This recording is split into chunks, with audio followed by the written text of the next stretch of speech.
On one side, those who follow the communists, and on the other side, we have those who did not accept the communist rule, and among themselves there was many other groups which, for different reasons, have some sort of special ideas about how to build up the country in the future. I, by then, as a young student, belonged to a group of Vietnamese nationalist party called the Đại Việt Party. As a member of the Nationalist Party, I tried my best, even by the time when there is the beginning of the fight against the French for the independence of Vietnam. We were in a somewhat very awkward position. On one side, all of us want to participate in the fight against the French for the independence of the country. But taking into account the very strict control of the communist regime, we knew by then that sooner or later the communists would try to destroy us. Fortunately, by then appeared the solution that all of us by then called the Bui Diem solution. Bui Diem was the former emperor of Vietnam. He leaves his throne. He became a counselor for the communist regime, but after a short period of time, he went to China. And from there, he was contacted by the French, and the French proposed for the return of Bui Diem for a regime that is completely on the other side of the communist regime. Through negotiation with the French, Bui Diem accepted to return to Vietnam, and by then the war continued between the communist regime and the French. The war that we called it French Indochina War lasted from the end of 1946 until 1954. By this time, the French still controlled South Vietnam, and it was there that Bui Diem returned to form a new regime that called the State of Vietnam. But by 1954, the French suffered a big defeat at Dien Bien Phu, and the international situation was such that all the big country felt the need to convene an international conference to try to end the war in Vietnam. And so by then we had the Geneva Conference in 1954. Before 1954, in 1973, I served as a member of the government in Saigon under the regime of Emperor Bui Diem, now called it Chief of State and no more Emperor. The solution in terms of how to deal with the French, we negotiated with the French to try to get the full independence. The French promised independence to Bui Diem, but in practice they try to prolong their control of South Vietnam. And that is the reason why between 1953 and 1954 I had to participate in many negotiations with the French for trying to achieve the real independence of Vietnam, and not the kind of independence of Vietnam that was promised by the French then.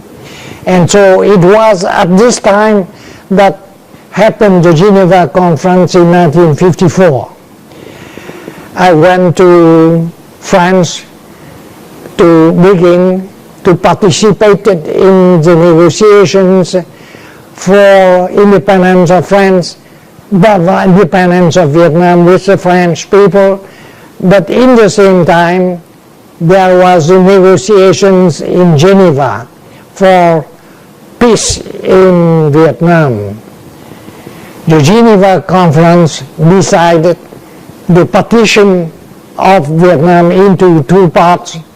Above the 17th parallel, it belongs to the communist regime of North Vietnam, but south of the 17th parallel, it was the regime of Chief of State at Bao Dai. And so by then we came to the situation when in 1954 Bao Dai called on President Bui Diem to form the new government after the Geneva Conference. So, before I move on, I'd like to ask you a question a little back from 1954, which is good. At the time, Ho Chi Minh formed the Viet Minh Fund, and they using the propaganda by saying that everybody united under Viet Minh to fight with France to get independence for the country. And I believe that your party, your nationalist party, that did also join them. And later on, he told many of the national party people to France or kill them. Do you have any memory or you know anything about that? Oh, well, it was a very difficult period of time for all the nationalist party, because when the communists came to power, they tried to control everything. They did not accept the presence of the Nationalist Party. And so many of the members of the Nationalist Party, among themselves, many of my friends, students of the university in Hanoi, they were killed by the communists by then.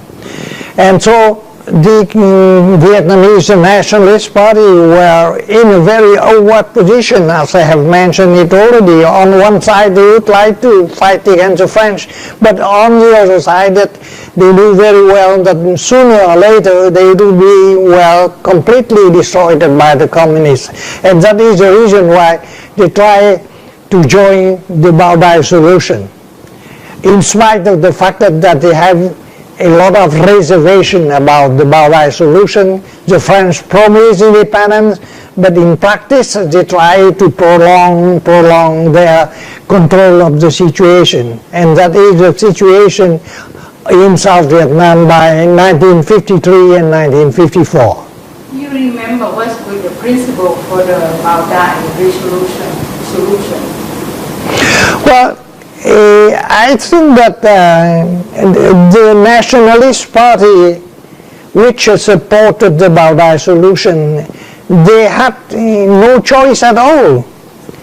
They had to accept the solution, hoping that the French would really give back to Vietnam the independence they promised to Bao Dai. And that is the reason why through the years of 1952, 1953, 1954, we in the government in South Vietnam, we had to negotiate hard with the French. And the French gave up everything only after Dien Bien Phu in 1954. So when you said that some of your friends, your party members were killed during the time, in the Ho Chi Minh, do you remember a few names? I believe some of your party leader also killed for the Sentinel. Tell two names. Well, first of all, I have to mention the name of a very famous General Vong Nguyên Giáp. In 1940, I was at the private school in Hanoi, Thăng Long, and Vong Nguyên Giáp was a professor of history. I remember it very well. But he was a very special man, in the sense that when he taught us history, he taught us only about the French Revolution and Napoleon War. And so that is what I remember most during my years at the Thăng Long School in Hanoi, when I had Von Nguyen Giat, by then a young man, as a history professor. As far as those people in the Nationalist Party who were killed or who disappeared one way or the other under the communist rule, I have a lot of names. A lot of names because they are my friends at the university in Hanoi. So I can give the name of those people who were killed, and a very well-known name. The name of Mr. Bui Diem, the son of Dr. Bui Lạc, a member of the Nationalist Party, and the names of Van Bút, Van Nguyen, all of them students at the university in Hanoi. They are killed by the communists. Okay. Can you continue talking about the Geneva Convention in 1954? Well, at the Geneva Conference, the communist regime in Hanoi, in practice, was the winner of the French. But under pressure from the international powers, they have to accept the solution proposed by the international power.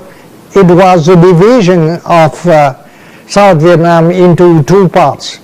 The situation is somewhat like the situation in East Germany and West Germany, like the situation in North Korea and South Korea, because the international power by then think that it was perhaps the best solution for a situation by then.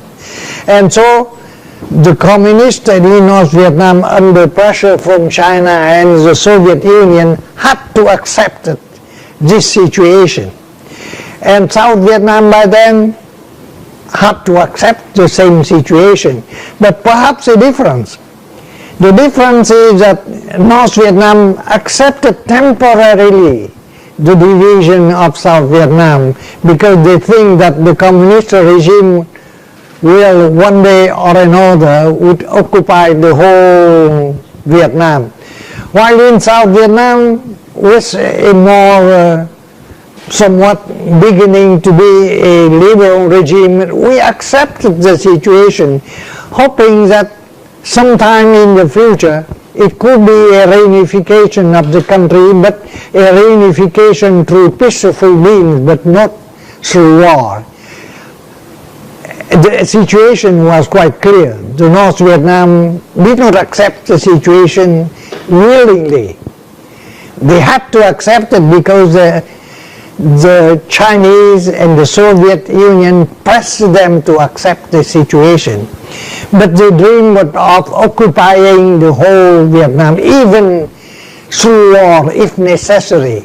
While in South Vietnam we accept the situation, hoping that one of these days through peaceful means we can reunify the country exactly the way it had been done in the past in our history. So that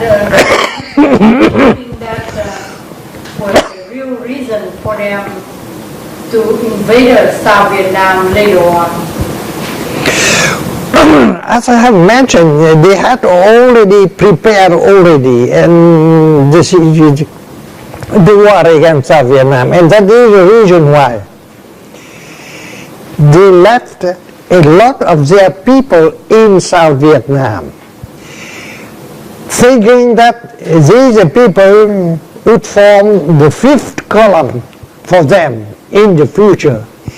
And it was exactly this situation we developed later on in the years after, because those who were left in South Vietnam by the communist regime, they would develop it later on into a kind of rebellion against the government of Bui Diem. So we heard that they signed a treaty and we don't sign it. Yeah, we don't sign the Geneva Agreement. And if anybody signed it, that person would be you, right? Yes. But they claimed at the Geneva conference there was an agreement according to which the troops of North Vietnam would withdraw to North Vietnam and the French troops withdraw back to France. But in fact they did not withdraw their troops from South Vietnam.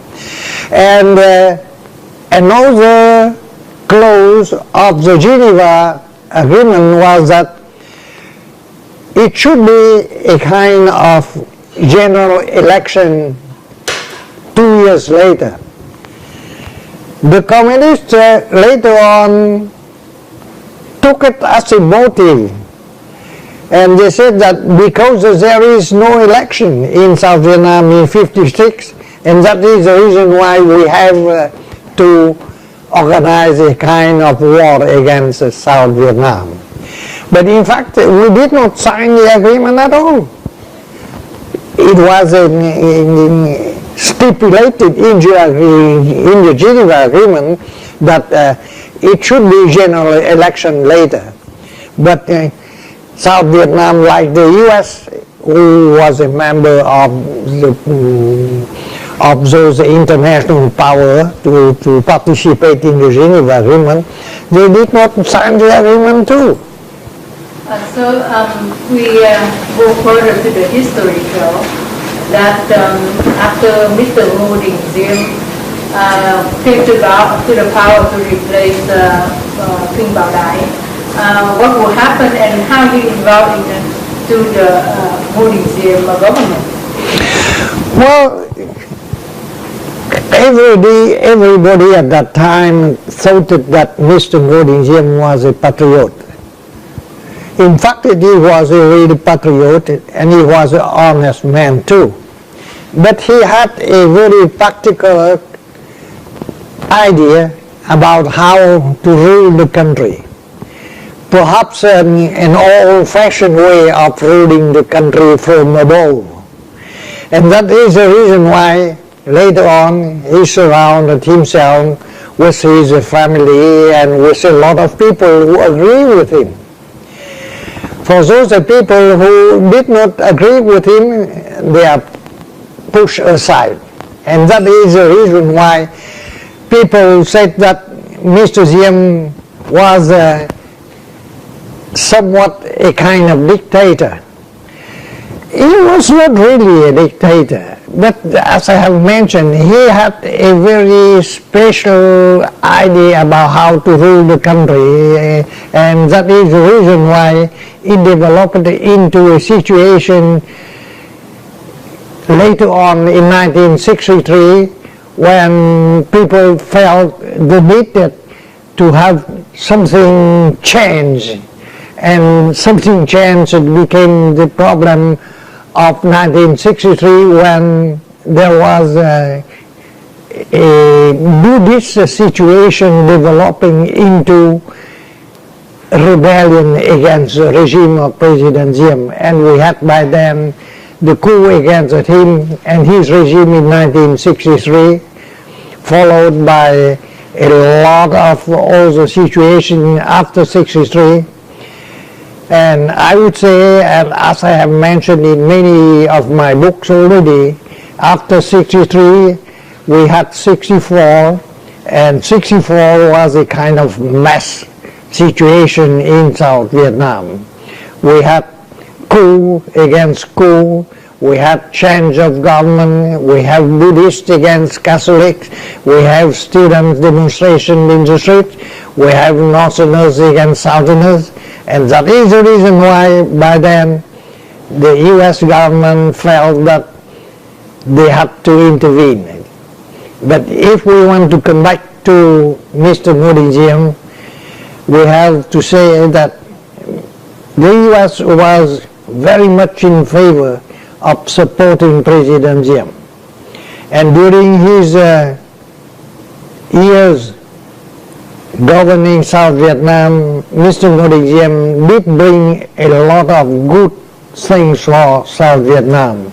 He created an administration, he organized the whole country, He welcomed the 1 million of Vietnamese refugees from North Vietnam, leaving North Vietnam to come to South Vietnam. So a lot of things, but somehow in politics you have this situation developing into a kind of very difficult for him to handle. And that is the reason why, in spite of the support of the US, his regime succumbed to the coup against him in 1963. We have to mention too that during the whole period of President Diem in South Vietnam, the US began to commit themselves to South Vietnam already. In many of my books I mentioned that the US became first of all interested in Vietnam after 1945 because they sent a group of Americans helping the North Vietnamese in the border between North Vietnam and China by then. But it was only a beginning of interest. The beginning of interest developed into some kind of commitment. Commitment because the US helped the French in the Indochina War. A beginning of commitment already by then.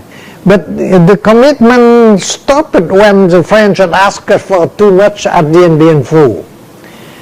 The French asked for a global, a massive intervention to save them in Dien Bien Phu, and that is the reason why President Eisenhower refused to help the French by then.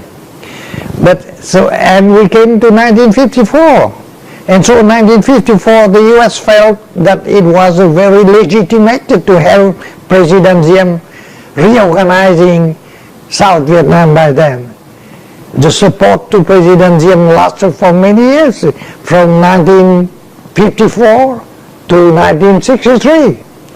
But when 1963 came with the Buddhist crisis in South Vietnam, the US seemed to get disenchanted with the Diem and the Diem regime, and that is the reason why people used to say that with or without the help of the American, the Vietnamese general could not organize the coup against Mr. Diem. But somehow, in my view, the situation in South Vietnam became a mess in 1954. Can you tell us the people said that, and also on all the paper from US side also recognize the involvement of the US side to the coup d'etat of Bui Diem? What is your opinion, sir? Well, the situation in Vietnam was very serious by then because the Buddhist crisis was in full in the street of Saigon, and the government was very much in difficulty in controlling the situation.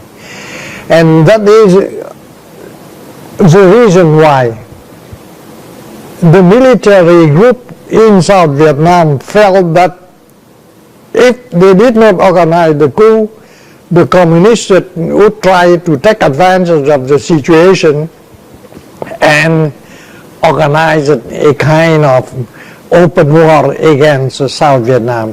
In fact, by the time when we had the coup in 1963, there was a lot of fighting in the countryside between the troops of South Vietnam and the guerrilla left behind by the communist regime. And so on one side, on the political front, President Diem had difficulties to control the situation, and on the side, on the military part of the country, there are a lot of fightings going on, and that is the reason why, combined the political situation with the military situation, the military people in Vietnam felt it was necessary to organize the coup against President Thieu. But as I have mentioned, without the help of the American or without the encouragement from the American, the Vietnamese general could do nothing. From WikiLeaks and also from the classified paper lately, people mentioned about some CIA help to organize this coup d'etat, and they paid the generals and India, including Colonel at the time, President Thieu, that pay to do that. Do you think that's right or wrong? No, I do not think that the Vietnamese general were bribed for making the coup. Perhaps there's some kind of help here and there, but in general terms the situation was such that there is a combination of factors which pushed them to organize the coup, you see. And there are a lot of rumors and a lot of hearsay about this man accepting money from the American the general, you see, having contacts with the American and so forth. A lot of things like that during a kind of confused situation like the one before the coup. Later on, President Johnson had some very strong comment about the people who did that coup d'etat in using like bastard or something like that. Who? President Johnson referred of South Vietnam, general later become the leader as a bastard. Do you think as ambassador in here, like well, there are a lot of hearsay about everything. If we listen to all these kind of hearsay or rumors, there are thousands and thousands of these things. Let us focus our attention on the main facts of history to try to describe the situation. These kind of hearsay perhaps are small talks, very interesting to listen to, but in terms of history, it doesn't deserve much attention. Yeah, I would like you to have some word on this, since it been spread out so much. So as an ambassador, you maybe know better than people have hearsay. So that's why I asked the question for you to kind of express your position. That's what the question, the reason for the question. Now I would like to once again focus back into the history. Yeah. That's a good idea. Well, first of all, in 1963, after the coup, as I have mentioned it already, it was a kind of messy situation in Saigon. I took advantage of this situation to travel to the U.S. because I was very much impressed by, for instance, in the speech from John F. Kennedy when he came to power, the famous inaugural speech from John F. Kennedy. But I tried to have an opportunity to visit the U.S. And that is the reason why I made it my first trip to the U.S. in 1954. I went to the U.S., I came to San Francisco to participate in the Republican convention through which Senator Goldwater was the Republican candidate. We have to mention that after the coup in Saigon in 1963, John F. Kennedy was assassinated in November 1963, and President Johnson came to replace Kennedy by then. So it was 1964. And so in 1964, it was the beginning of the general election, re-election for Johnson, and that is the reason why I went to see the Republican convention in San Francisco, at which Senator Goldwater was chosen as candidate on the side of the Republican against Johnson by then on the Democratic side, you see, on the Democrat side. I spent 2 months in the U.S. and it was the first time for me to look at the system, the American political system through which people got elected. But in the same time, it is a very, very special because in August 1964, I had the opportunity to attend a session of the U.S. Congress through which President Johnson asked for the authority to intervene military in South Vietnam because one of the U.S. ship in the Bay of the Gulf of Tonkin was torpedoed by the communists, and it is very, very, very special by then because the Congress of the U.S. by then adopted a resolution that was later called the Bay of Tonkin Resolution of 1964. I was very impressed by this session of the U.S. Congress because among the 100 senators, 98 from them voted for the resolution. And for the 35 members of the House, all of them voted for the resolution of what we call the Tonkin Gulf Resolution. So through this resolution, President Johnson had the authority to intervene military in South Vietnam, and that was the deepening of the U.S. commitment to Vietnam after the sending of some 20,000 of advisors by President Kennedy by then, you see. So the problem is that from the initial interest through partial commitment, and it became later on with the Tonkin of Gulf of Tonkin resolution a full commitment. The full commitment in 1964 became total massive commitment in 1965 with the landing of the Marines in Da Nang in March 1965. So I would like to ask you a question about that. As part of the government of South Vietnam in 1965,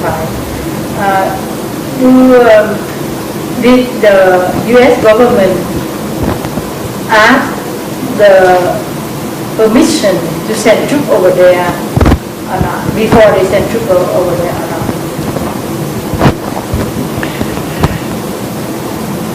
Again, I have to say that it was a very confused situation in terms of relation between the U.S. and Vietnam at that time. I was at that time minister at the Prime Minister office for Prime Minister Von Huy Quat. He came to power, becoming Prime Minister in February 1965. February 1965. And one early morning in March 1965, early morning I was called by Dr. Quat, come to my home because we have urgent matters. And when I came to his home, I saw Mr. Manful, political counselor of the U.S. Embassy in Saigon, over there already at Prime Minister Quat home. He said to me, Dr. Quat said to me, the Prime Minister, well, can you explain to me why in a sudden you have the landing of the Marines in Da Nang? He said to me that just a few days earlier, Ambassador Maxwell Taylor, General Maxwell Taylor, told me that perhaps we have to reinforce the defense of the airport of Da Nang, because from Da Nang the American planes flew north to North Vietnam in an operation bombing North Vietnam, and so we have to defend Da Nang, and that is the reason why we have to accept the landing of the Marine in Da Nang. Well, I would say that it was not totally a surprise, but a surprise in itself, because even Maxwell Taylor later on admitted that he opposes the landing of the Marine like that. In an official cable from Maxwell Taylor and Ambassador Johnson, the deputy ambassador by then, they sent back to the White House a cable telling that, well, they were not informed themselves about the landing of the Marine in Da Nang.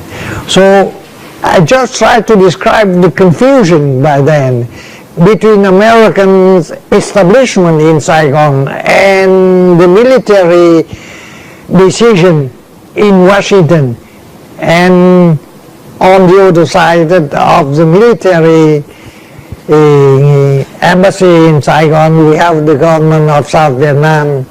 We knew nothing about it, you see.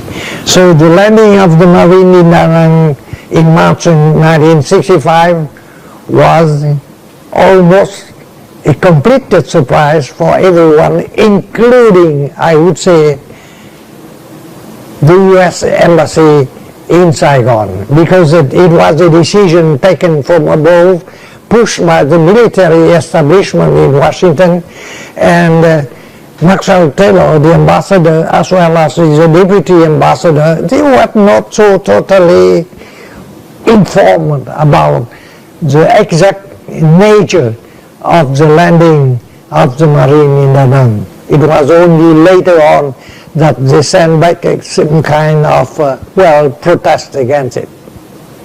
So, what did your government respond to that? To that action of landing Marine in Vietnam soil without obtaining any sort of agreement, approval? Well, we were in the situation such that the Vietnamese government could do nothing but to acknowledge this situation, because even the U.S. Embassy didn't know the whole thing, and how can the Vietnamese refuse the landing when it is a factor already? The landings were on the beach of Da Nang already, and they have to accept it, and we have to describe it as a kind of tacit acceptance from the South Vietnamese government. And the situation developed quickly in the next few months, up to the point that after the landing of the Marines in Da Nang, the U.S. military establishment in Washington sent more troops into South Vietnam by then. And so little by little, later on, it became a kind of massive involvement, up to almost 500,000 men in 1967. So in your own opinion, do you think that's a good idea to bring a foreign force into the country, especially letting don't have any prepare for the public opinion or any sort of preparing for the acceptance or the approval of Vietnam, Vietnamese? Well, the Vietnamese government by then I was part of the government by then because I was the minister at the Prime Minister's office. We are fully aware of the very difficult situation, politically speaking, because the communists could very easily condemn us for accepting the presence of foreign troops in Vietnam. I have to mention right away that later on they accept the presence of the Chinese troops in North Vietnam, but nobody knows about it. The international opinion knew only about what we call the massive intervention of the US troops in South Vietnam, but they knew nothing about the intervention of the Chinese troops in North Vietnam too.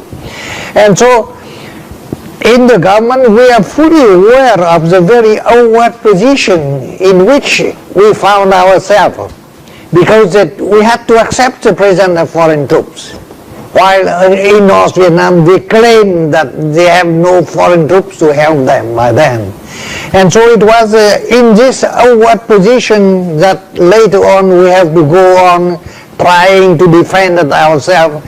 And I remember very well myself when in 1966 at the Manila conference, personally I have to put in a clause of a communique according to which the US troops withdrew from South Vietnam immediately 6 months immediately after the end of the war, just to prove to the international opinion and to the international law that the Vietnamese government was not a puppet government and the Vietnamese government was a legitimate government asking the help of the American, but thinking always in terms of asking the American troops to leave South Vietnam as soon as peace comes.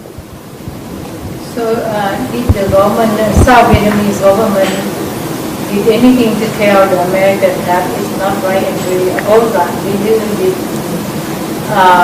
Prime Minister Thieu did anything in terms of telling the Americans that not a good thing to do or anything? Oh yes, we had very, very frank discussions with Ambassador Taylor and Ambassador Johnson, but the government of Dr. Quat lasted only just a few months. Yes, from February 1965 to June 1965, around 4 or 5 months. And after that came the government of the two generals, General Thieu and General Thieu, in June 1965. Well, by then we had already a massive presence of American troops in South Vietnam, what we call a de facto situation in South Vietnam already. So we go further. In 1968, there was a state of offensive and communists attacked many cities in the country. And we interviewed many South Vietnamese officers and soldiers, and they said that it was a surprise attack. And the situation in Ray was terrible because the North Vietnamese soldiers came into the city, infiltrated into the city, and have a whip in their hand to hunt for people to kill, and the result was over 5,000 were killed, buried in a mass grave, and so on and so on. Can you tell us about how is that happened and your opinion, and also what were you doing with, and then you have anything to do with in terms of talking to U.S. government, because I believe after that war, they decided to withdraw that war from Vietnam. I have to mention right away that I was in the government in 1965, beginning February until June, but after Dr. Quat withdrew from the government, I was immediately after by General King to help in terms of what we call assistance for foreign aid. But look like the war turned the other way and gone down from there. Can you explain? Well, we just talked about the beginning of the massive involvement of the U.S. in Vietnam through the landing of the Marines in Da Nang in 1965. From then on to the Tet attack of 1968, it was a period of 3 years, during which the situation in Vietnam, military speaking, was very much under control. And it was then that came the surprise attack of the communists throughout the country. Military speaking, it was a defeat of the North Vietnamese. A defeat that right now, even the North Vietnamese, in their history books, they have tacitly have to accept it, have to recognize it, that it was defeated. But politically and psychologically speaking, they did achieve a lot of success, because the Tet attack had a very big influence on the U.S. administration. This kind of big influence on the U.S. administration, I had the chance to witness this change, the beginning of the change, the beginning of the mood in Washington by then. I was in Washington when the Tet attack began. Through a few weeks of stabilization of the situation, I want to come back to Saigon to brief the government in Saigon about the mood in Washington after the Tet attack. I met with a lot of American congressmen, senators, journalists, to try to feel the atmosphere. But I said to myself that if we come back to Vietnam, well, how about trying to see the U.S. president? Without the U.S. president, it is quite difficult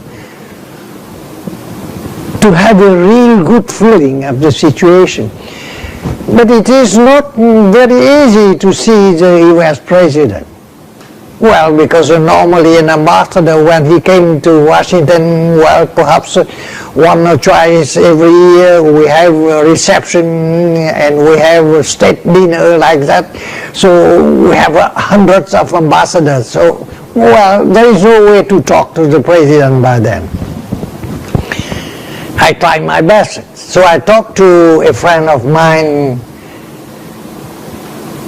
in the White House who worked with John Rostow, Walt Rostow. Walt Rostow was the national security advisor to President Johnson.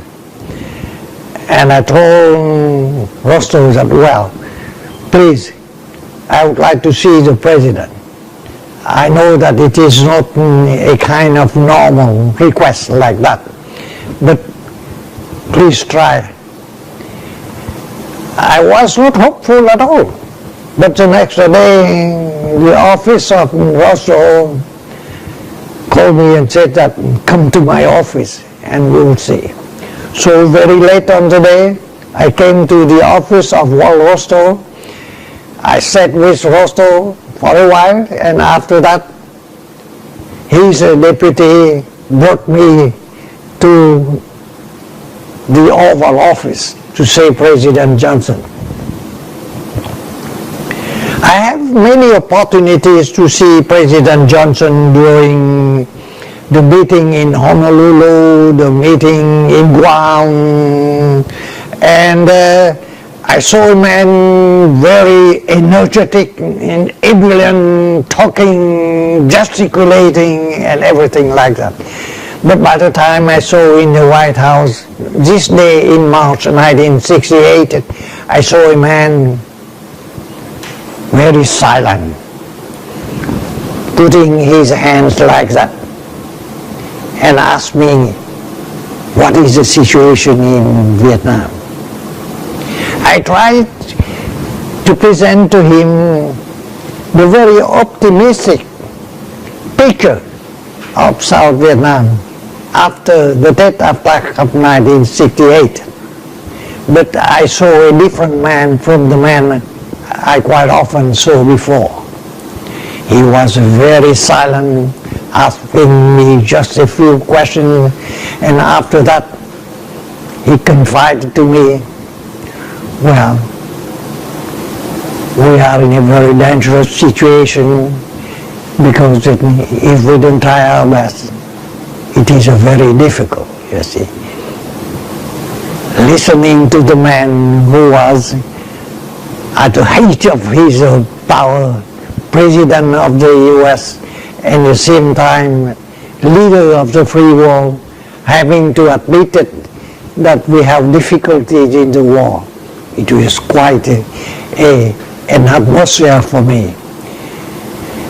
After almost an hour, I left the White House very sad, going through the corridors of the empty corridors of the White House by then, because it was 6 or 7 o'clock in the afternoon.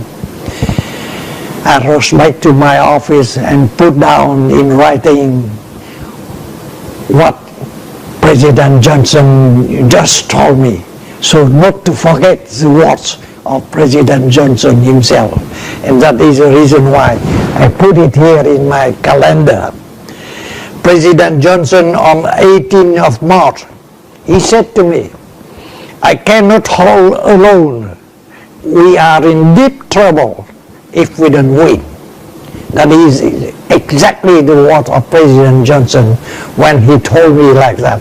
It is like that in my calendar. I put it here on the 18th of March, 1968. So next day, after seeing President Johnson, I tried to see the new Defense Minister, Clark Clifford. I know Clark Clifford before because he was a lawyer, international lawyer, talking in diplomatic terms always, you see, very, very polite man. But this day when I saw him, after I saw President Johnson, he was very brutal in his words with me, talking about the rumors about the difference between General K and General Thieu in Saigon. He said to me, we are fed up with the fight in Saigon. So, and in saying these a few words, he said to me, we are sick to death about the fight in Saigon. Our support to Vietnam is limited. We have to find a solution before we have to face a disaster. That is the exact word of Clark Clifford when I met him at that day. And I was not yet completely satisfied. I asked to see Secretary of State Dean Rusk by then. And when I saw Dean Rusk said to me, we have no choice right now. We cannot win a military war, but we have to seek an honorable peace. That is the words from Secretary of State Dean Rusk to me. So after seeing the three men, I rushed to reserve my plane to get back to Saigon right away. So I told the leader in Saigon that it is impossible for me not to see a beginning of change in Washington when I see President Johnson telling me in his own words that we have to win the war or we are in big difficulty, and one Clark Clifford in a very brutal term talked to me about the situation, and even Dean Ruskin when he talked about trying to find an honorable situation to the end of the war. How can you not to understand that there is a beginning of change in Washington by then? And so I conveyed to Saigon what I saw, what I listened after meeting with the three men at the White House and at the Defense Department and at the State Department at the same time. So that is the beginning, from my own point of view, the beginning of the disengagement of the U.S. from the war in Vietnam. How the U.S. is to get disengaged from South Vietnam, that is a problem for the next few months, because it was in '68. That is the beginning of the preparation of the election for the end of the year, because at the end of '68 it was the election, presidential election, at which President Johnson refused to be a candidate. So the beginning of the disengagement began with Johnson, but later on we would see that it would continue with Nixon when he came to power too. So what went wrong? I thought we were winning in a way, and the offensive battle. What went wrong? Why is that they changed from very much supported in 1965, 3 years later, and then we were winning? Yes, the situation is very, very stabilized after the Tet attack already. He didn't say exactly this war, but the meaning was that we lost the war and already it is time for the U.S. to withdraw from the whole thing. So, along with the kind of feeling from President Johnson that I saw from the meeting when I saw him, I felt that from my personal point of view that there was the beginning of disengagement from the U.S., of the U.S. from the war in Vietnam. So when Nixon came to power,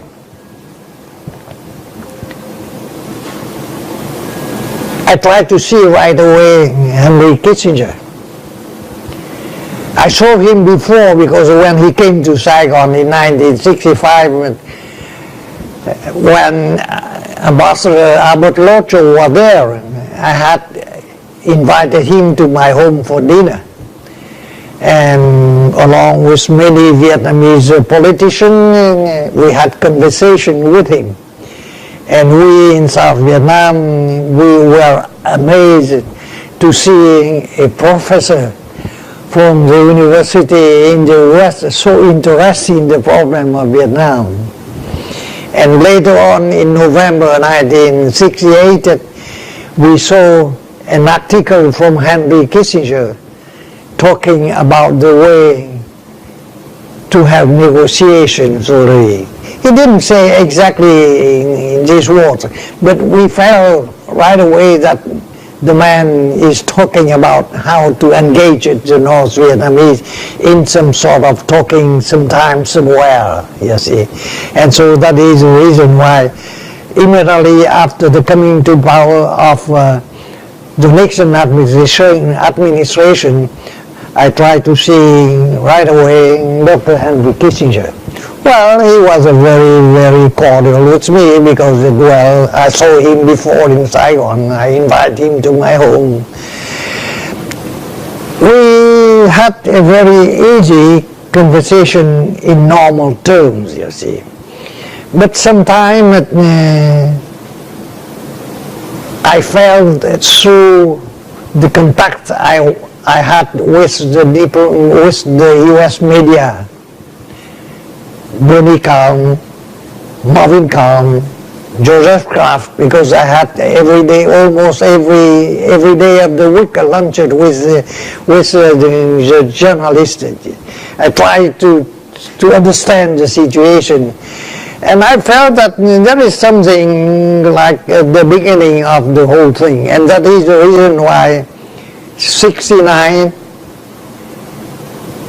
and the beginning of 1970, I wrote a long report to President Thieu, in which I put it in very, very clear terms here.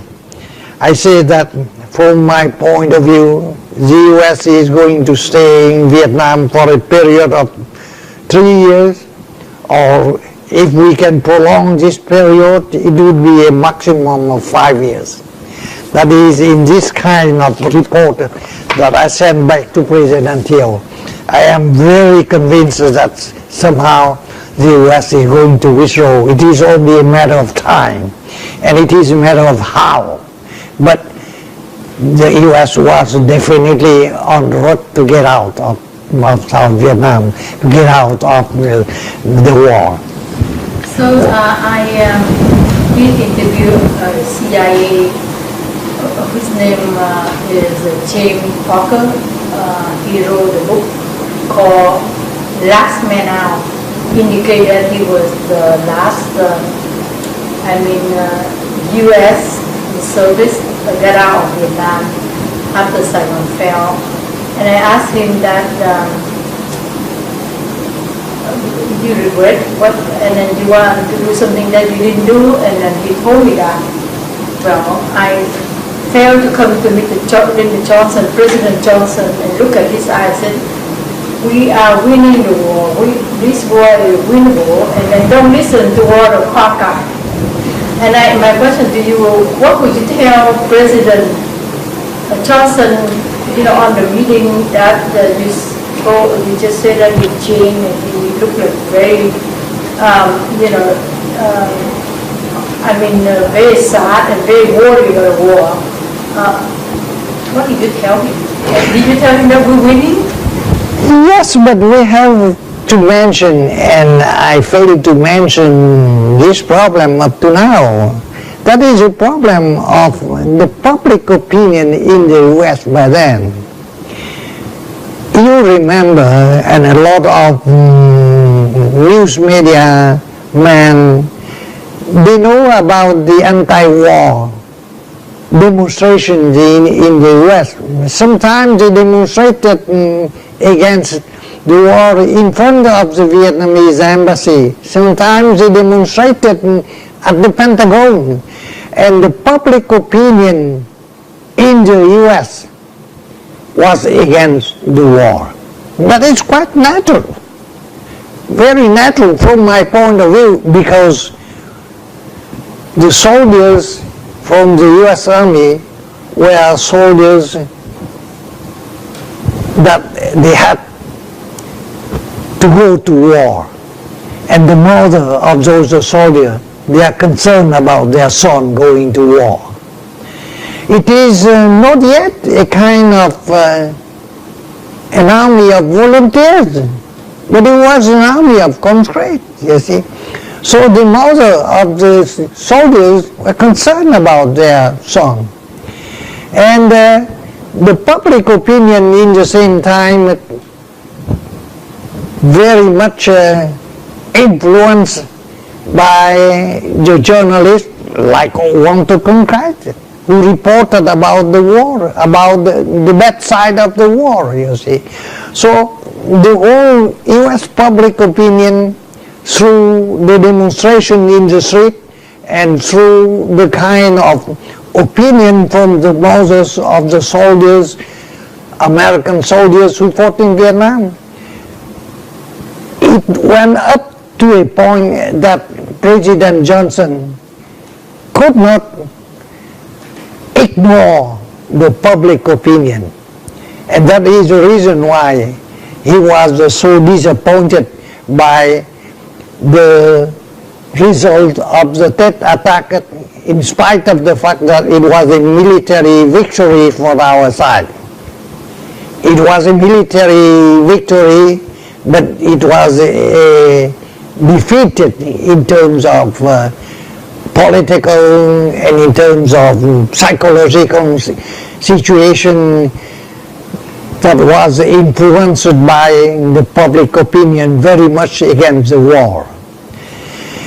This kind of situation in the U.S. after the Johnson administration continued with the Nixon administration.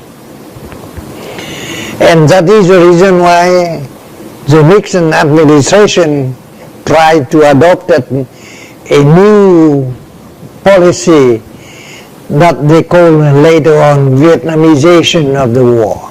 Vietnamization of the war because they transfer to the Vietnamese the responsibility of waging the war against the North. The Vietnamization policy was widely accepted by the Vietnamese because we said by then that we had the responsibility to do the war ourselves, and the American can withdraw, but we hope that they can continue to help us.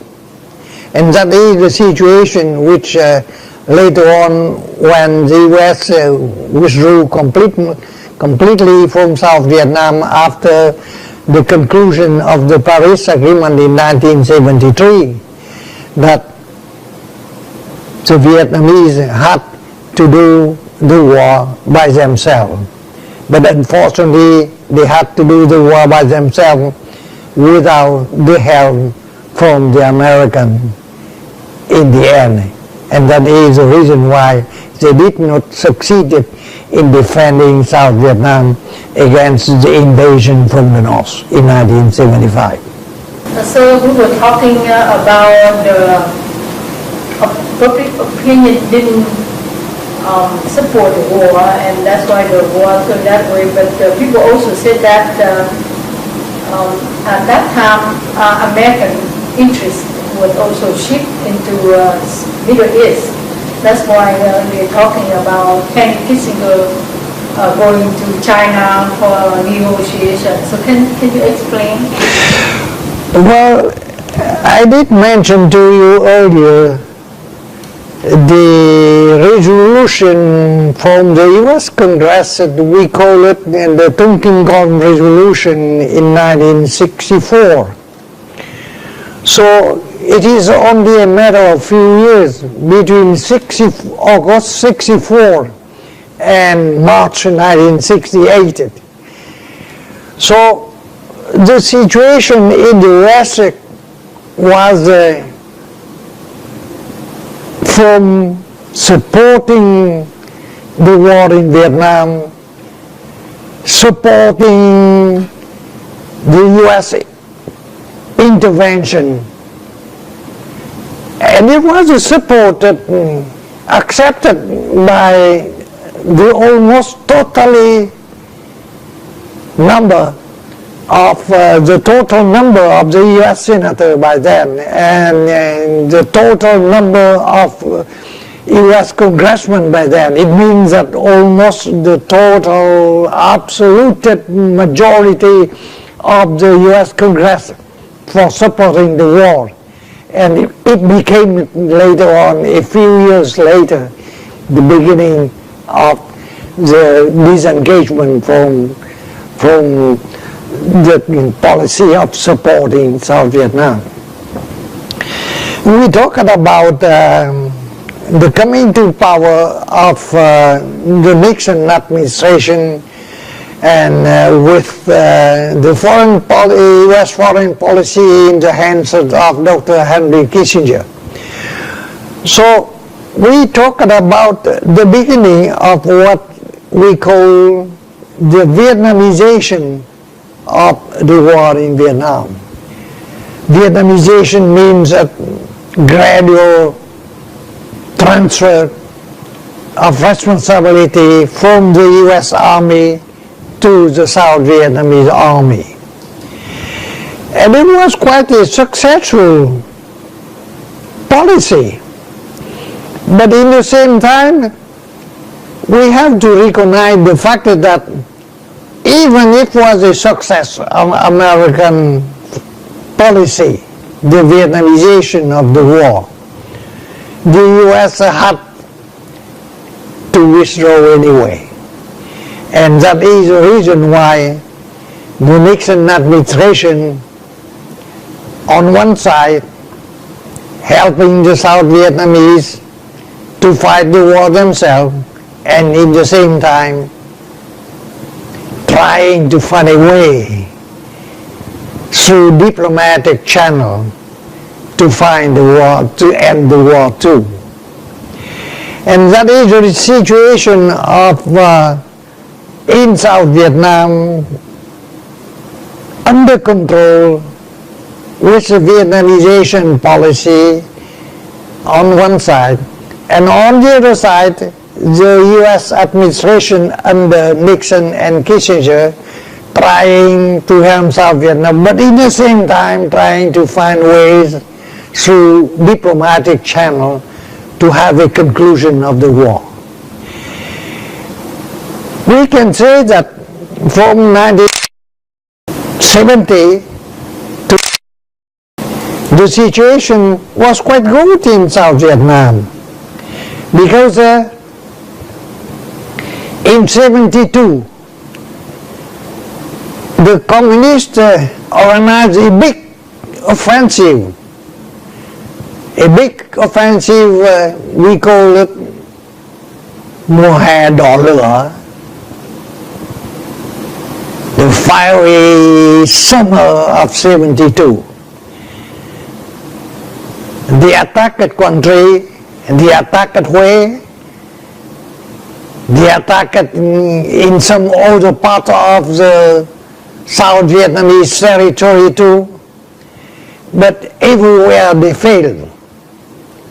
And it demonstrated quite the success of the Vietnamization policy, in spite of the fact that the South Vietnamese army was quite extended period after 70 and culminating with the 72, but without success in 72, but continuing with the negotiations in Paris through Henry Kissinger and the team in Paris.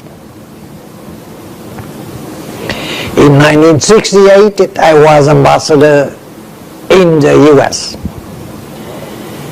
But by then, there was a beginning of the talks in Paris. Somehow, I don't know why, the Vietnamese government felt it necessary for me to accumulate the responsibility in Washington and the responsibility in Paris. So every week I had to make the shuttle between Washington and Paris. On Monday I took the plane from Washington, I arrived early morning in Paris. On Tuesday I stayed in Paris until Thursday. I returned to Washington for the weekend to do my job in Washington and return to Paris the next Monday. The next job in Paris. And you continue to talk about Paris negotiation. Well, I just mentioned that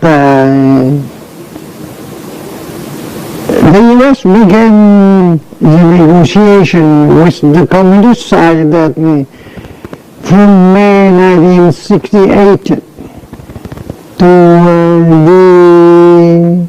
end of 1972, and the conclusion of the agreement in Paris was in January 73.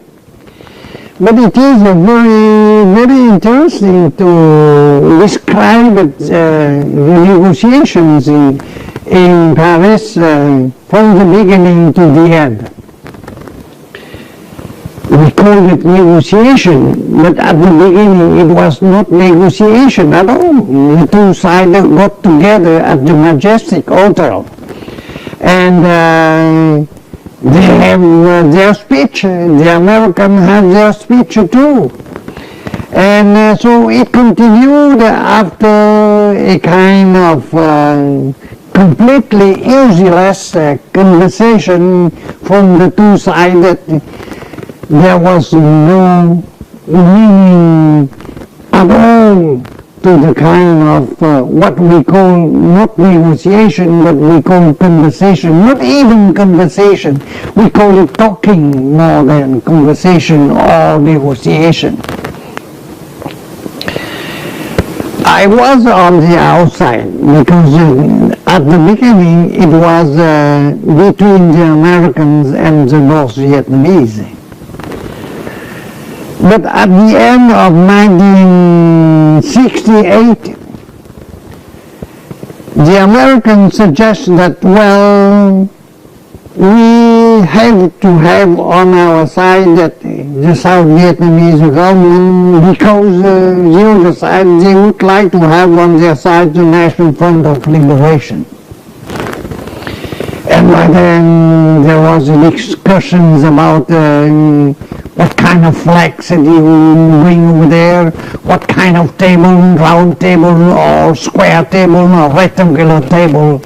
Nobody agree about it, up to the point that later on we agree on the four sides.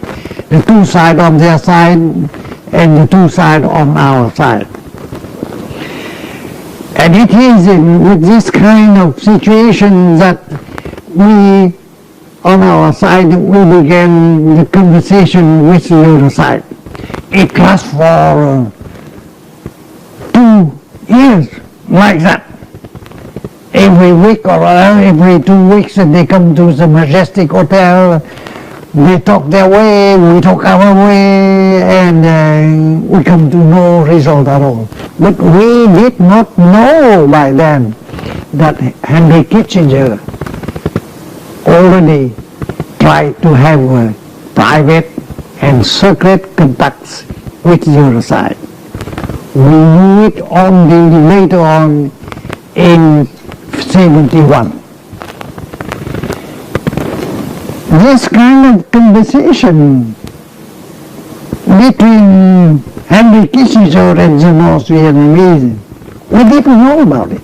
But myself, in contact with the international press, I had the kind of feeling that something going on without our knowing it. Once I asked Dr. Kissinger, well, I heard the rumors that, well, there is something going on. He didn't answer my question at all. He said that, well, everything we do, your president knows about it too. And immediately after getting along with Kissinger, I flashed back to Saigon in secret cable to President Thieu. I said that today I met with Henry Kissinger and I asked him if they're going on, and he said that your president knows everything about it. So I have to inform you about this conversation. So if there was a real conversation between the American side and you should know about it. You can think that this is not up to me to know about it. That is okay. But you should know that there is something. Isn't Ambassador Lunker telling you everything about it? I don't know. That is your problem. But I have to inform you that I have conversation with Henry Kissinger. I asked him about it, and he said that you know everything about it. So you see that it is a kind of very, very tricky situation that I found myself when I had to deal with this problem of getting in touch with Kissinger, guessing that there is something going on, but not knowing exactly what was going on. It was only in 71 that it became public that Kissinger had private contacts with the other side. Now, the private contacts between Kissinger and Lê Đức Thọ and Xuân Thủy lasted for almost a year until October 72, when Kissinger came to Saigon and presented to Thieu a draft of what we call an agreement between the other side, between North Vietnam and the Americans, between Lady Thieu and Henry Kissinger. The South Vietnamese government and President Thieu was very, very unhappy with the draft agreement because they didn't know about it. They didn't know about it because later on, when I asked Hoàng Đức Nhã whether President Thieu knew everything about the private talks, Hoàng Đức Nhã said to me that Ambassador Bunker from time to time came to see President Thieu and briefly, well, in general terms about the situation going on. But I'm not sure that President Thieu knows everything about how the terms of the Paris Agreement was negotiated until the time when Henry Kissinger came to Saigon and presented to him the draft of the agreement. The draft of the agreement was very, very in favor of North Vietnam. First of all, when he asked about a Vietnamese text of the agreement, there was no Vietnamese text at all. And when we asked about some clarification of the clause on the agreement, there is no clarification at all. And that is the reason why when Kissinger thought that he could get right away the agreement from President Thieu about the draft agreement, instead of it, he had some kind of rebuttal from President Thieu. He planned apparently to go to Saigon and after that to go to Hanoi. But he didn't get the approval of Thieu, so he had to get back to Washington. And it was at that time that he organized the press conference when he said that peace was at hand. That is a very famous press conference at which he said that peace is at hand. Now, Saigon was very unhappy with the draft agreement. By then I returned to Saigon already. I was a former ambassador and no more ambassador. But somehow President Thieu had some kind of idea about me. I did not understand why, but he asked to see me and he said to me, please help me. Go to Washington. It is too late right now. But you have to go to Washington to fight for something better than the draft agreement. And so that is the reason why I accepted to go to Washington again as a former ambassador. Not yet ambassador at large, because later on, a few months later, he found it more practical to appoint me as ambassador at large. But by the time I went to Washington about the draft agreement, I was the former ambassador. I saw Henry Kissinger, and I asked President Thieu to have with me from Foreign Minister Trần Văn Đô. Foreign Minister Trần Văn Đô was negotiating the agreement in Geneva in 1954. He was well known in Vietnam. So I asked President Thieu, please let me have foreign minister along with me in my mission right now. So both of us, former foreign minister Doe and myself, we went to see Kissinger. We talked about a very, very important point. And the very important point was the presence of the North Vietnamese troops in South Vietnam. The draft agreement did mention this problem. It is tacitly accepted that the North Vietnamese troops could stay in South Vietnam. But immediately after that,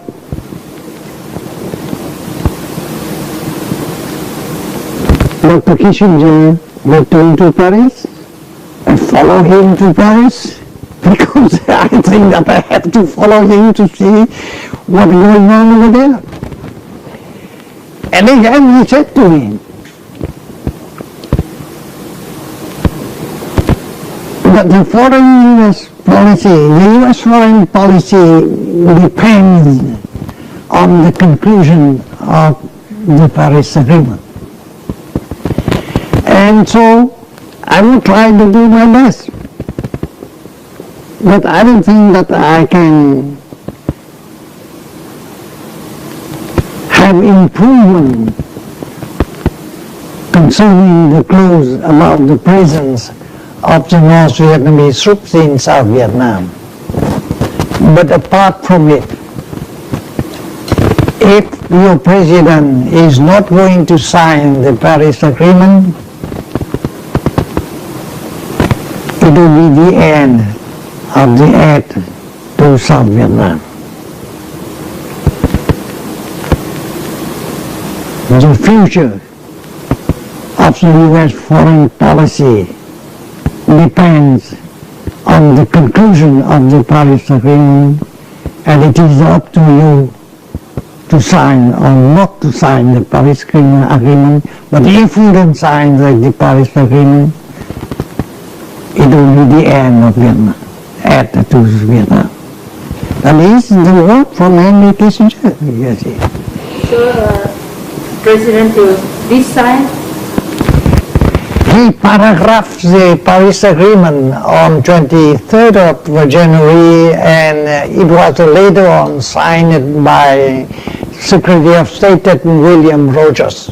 But in his capacity of National Security Advisor from President Nixon, he simply paraphrased the agreement. President Thieu sent to me a telegram at this time, because in the meantime he had exchanged very brutal words from President Nixon to President Thieu. Brutal words, you see, we have the text here. President Thieu asked me to give him a final report about the Paris Agreement. He said to me, don't send me cable anymore, because we know that the cable are somewhat, well, very, very easily read by the American Secret Service, you see. I am going to send you a man who will arrive in Paris the next day, and he will bring back to me your report. So I stayed overnight, and I wrote a report of 23 pages to send back to him, telling him the whole truth about it, and telling him finally that it is the moment of truth, exactly the way Haig and Kissinger told me, the hour of truth. It is up to us to accept or not to accept the Paris Agreement. And I told him, if we accept, what could be the situation? If we do not accept, what could be the situation? And if we make the middle choice, not accepting but not signing anything at all, what could be the consequence of it? So that is the kind of report in 23 pages that I sent back to President Thieu on this day before Kissinger put down his signature on the draft agreement by then. But it was the end, almost the end of South Vietnam by then. President Thieu couldn't do nothing at all. but it is a kind of de facto situation he had to accept, and he sent the foreign minister of South Vietnam to sign the Paris Agreement. Fortunately, there is a little bit of hope after that. Hope in the sense that long before President Thieu tried to see President Nixon in the U.S., but the U.S. administration tried to avoid it somehow, you see, for one reason or another, you see. They avoid the kind of visit that Thieu could make to the U.S. But after the Paris Agreement, Nixon promised to Thieu that, well, we are going to see him, and so they invited Thieu to San Clemente in April 1973. I returned to Vietnam along with Thieu after the Paris Agreement signed, and in April 73, President Thieu accepted the invitation from President Nixon to go to San Clemente. To San Clemente, but not to Washington. That is a kind of difference of that, a kind of nuances. Going to San Clemente is different from going to Washington. But anyway, President Thieu accepted, and he asked me again to accompany him to San Clemente.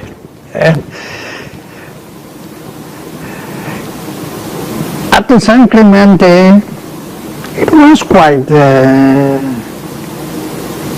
good meeting, because President Nixon promised to help South Vietnam, even to confirm that the U.S. would retaliate if there is a kind of violation of the agreement by the North Vietnamese. Up to a point that in the conversation between us outside the corridor, the Americans said that we will bomb them out. That is exactly the word of the American telling me. We will bomb them out. It means that if there is a violation of the agreement. So we came back after the San Clemente meeting. Mr. Thieu quite satisfied with the promise of Mr. Nixon to help South Vietnam, even in case of violation of the agreement. But just a few months later, not a few months, but a few weeks later, came to the U.S. the problem of the Watergate. And General Haig, who was scheduled to go to Vietnam, had to cancel his trip to South Vietnam. And by then, the whole U.S. arbitration was involved in the Watergate affair, and nobody talks about Vietnam anymore until 1975, when the communists attacked in Ban Thuột, and when again, but this time as ambassador at large, I returned to the U.S. to lobby for the emergency help of 700 million. I didn't succeed at all, because the Congress refused to approve the act, and I have to return empty just 10 days before the final days of South Vietnam. And that is the end of history by that from South Vietnam. So you were dealing a lot with Kissinger from the beginning to end. What kind of people, person, and Kissinger? Well, he is a very brilliant man, very intelligent man, but his way of operating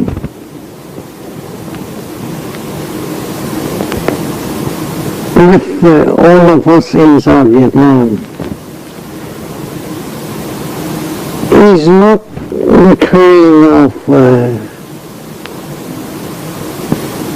openness a kind of frankness that we expected from a big nation dealing with a small nation like ours. We put our hope in the Americans, but somehow it was a kind of manipulation, diplomatic manipulation from Henry Kissinger. He didn't tell the truth to President Thieu until the last minute. He didn't tell to me at all about what was going on. And the South Vietnamese were put in a very, very dangerous, awkward situation of having to accept a very bad agreement, or if not, accept the end of the act of South Vietnam exactly the way Henry Kissinger and General Haig put it to me, you see. So I think that it is a very, very bad way of dealing with a small ally like South Vietnam. And it is a very, very crucial lesson for the South Vietnamese to learn about how to deal with the big nation. And I do think that all the small nations around the world have to learn from the Vietnamese lesson too, not including the Americans themselves. They have to learn from the lesson of Vietnam, because the problem of intervention in Vietnam happened in the 60s and the 70s, but right now they have to deal with the same problem of intervention. The kind of situation that we have to accept the help of the American, but we sincerely hope that the American, with their tradition of freedom and liberty, would withdraw from South Vietnam. I remember that once in Paris, just at the anniversary of the Paris Agreement in 2003, in a conference organized by the French Foreign Ministry, I said to the audience by then that you talked about the American presence in South Vietnam.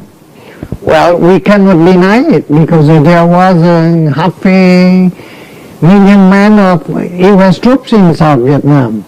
But in the same time, nobody can deny that the Americans did intervene in South Vietnam only very late, and that they didn't have any territorial ambition like the French in South Vietnam. I said in an audience like that, and I mentioned that by the time the Americans were in South Vietnam, there were also almost hundreds of thousands of Chinese troops in North Vietnam. Why don't you talk about the presence of the Chinese troops in North Vietnam? You see, so talking about the Vietnamese being the puppet of the American, I would say that it is a kind of insult to the South Vietnamese. So what do you think about Ho Chi Minh? Because also in textbook, American textbook, they said Ho Chi Minh was the father of country of Vietnam, who brought independence, freedom and happiness to the people. Well, you know that for a time in the leftist circle in Europe, they said that Ho Chi Minh can be a Tito in Asia, but the reality was quite blunted later on, and everybody knows that Ho Chi Minh tried to use the platform of fighting for the independence of Vietnam, but in the same time himself and his successors tried to impose the kind of Stalinist, Maoist regime into the whole country. And it is a situation the way right now. In China you have the same regime. They develop the economy, but they control politics.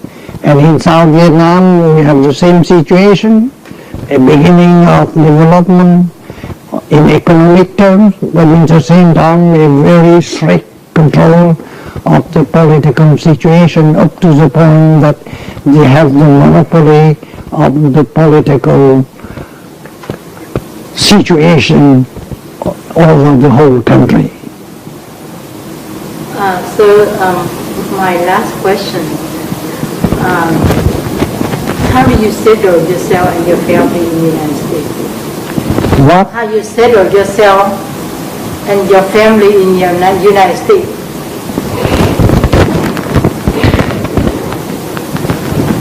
I would say that in spite of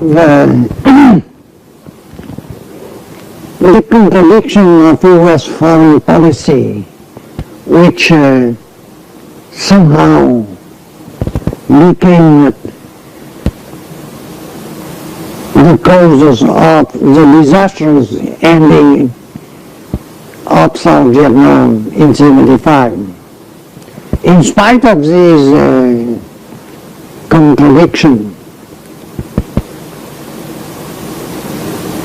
we South Vietnamese, we cannot forget the way South Vietnamese were treated around the end of the war by the U.S. administration and in the same time by the U.S. Congress, who refused to aid the South Vietnam. I read usually an article from an American journalist who said that the Vietnamese didn't fight at all. They have all the ammunition, the modern equipment that they need to fight the war.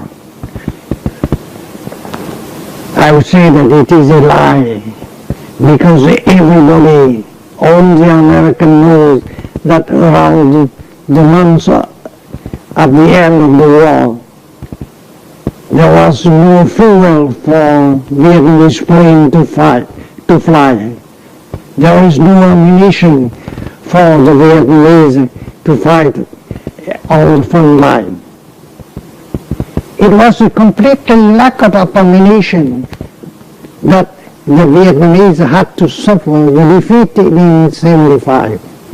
While in 1972, the way I mentioned to you earlier, they fought well against the North Vietnamese in pushing the North Vietnamese back to the frontier, in reoccupying country, in reoccupying way, in getting back to Xuân Lộc. All this kind of fighting. We had the ammunition by then, and we had the support of the American plane by then. But later on, even the small amount of 700 million was refused. But then I talked to the American legislator. I said that from 1972, we didn't ask for American blood anymore.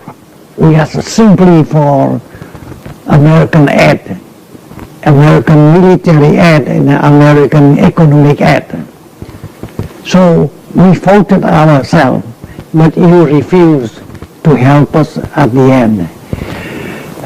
I wrote in my book that it is not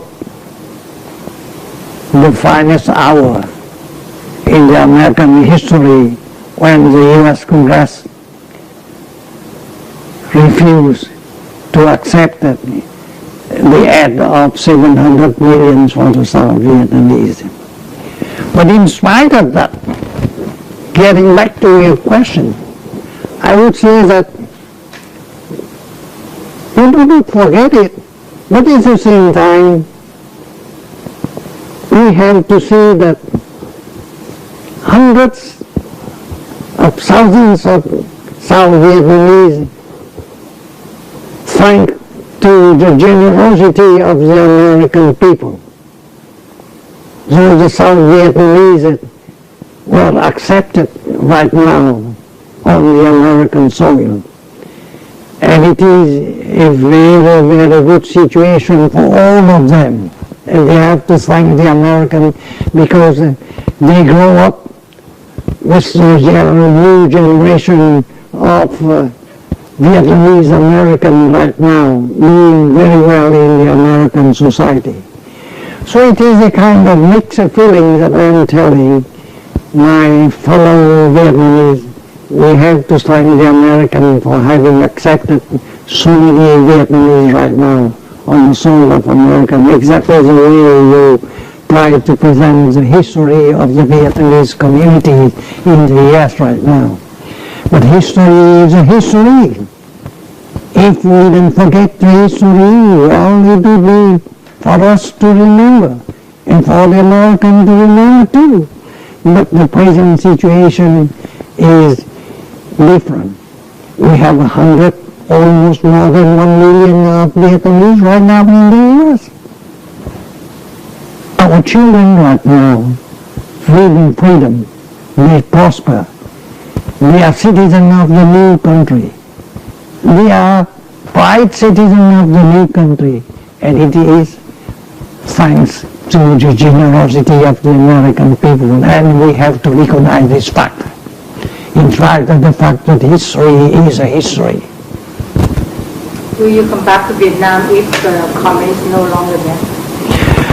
Yes, by the day when there is no more communist government in South Vietnam, I would be very happy to come back to South Vietnam, as you say, but not now.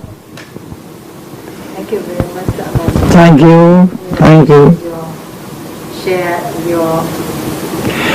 Well, when you mentioned to me that you are trying to make a film for the benefits of the young generation of Vietnamese, I accepted willingly because I think that the new generation of Vietnamese, we call it Vietnamese American right now.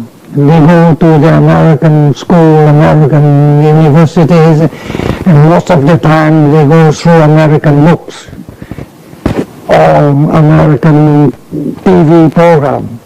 And most of the time it is a kind of view from the American view, and we cannot blame it for being somewhat biased in favor of their views, you see. So what we are doing right now is quite useful from my point of view, in the sense that it will help the South Vietnamese, the Vietnamese American to understand why they are in this country right now, and why later on in their future they can have Vietnam to develop into a free and prosperous country again. That is my hope. Thank you very much.